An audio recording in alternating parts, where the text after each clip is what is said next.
આમ આદમી પાર્ટીના અમારા યુવા આગેવાન એવા રાજેશભાઈ રાઠવા સાથે પરેશભાઈ રાઠવા, અમારા વડીલ અમારા આદરણીય એવા ભાગ્યભાઈ રાઠવા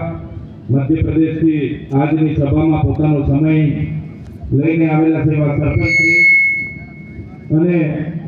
મંચ પર ઉપસ્થિત સુગ્રામભાઈ ગામના પૂર્વ સરપંચશ્રી અને તમામ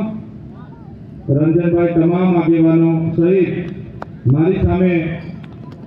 આજની સભામાં ભારતીય જનતા પાર્ટીના ઘણા નેતાઓનું દબાણ હતું, ધમકીઓ આપે, જવાનું નહીં, કામ નહીં કરીશું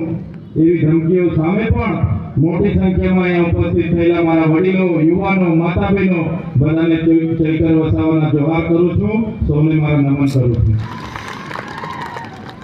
સાથીઓ, 3 દિવસ પહેલા વડોદરા જિલ્લાના એક પેપરમાં અને સમાચારમાં એવું બધું હતું,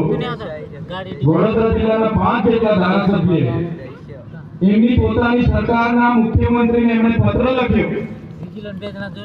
કે મુખ્યમંત્રી સાહેબ, આપણી સરકારમાં અમે આટલા વર્ષથી ચૂંટાઈએ છીએ, અમે ધારાસભ્ય છે, પણ કોઈ અધિકારી અમારું માનતું નથી, કોઈ અધિકારી અમારા કામ કરતા નથી, કલેક્ટર હોય, એસપી હોય,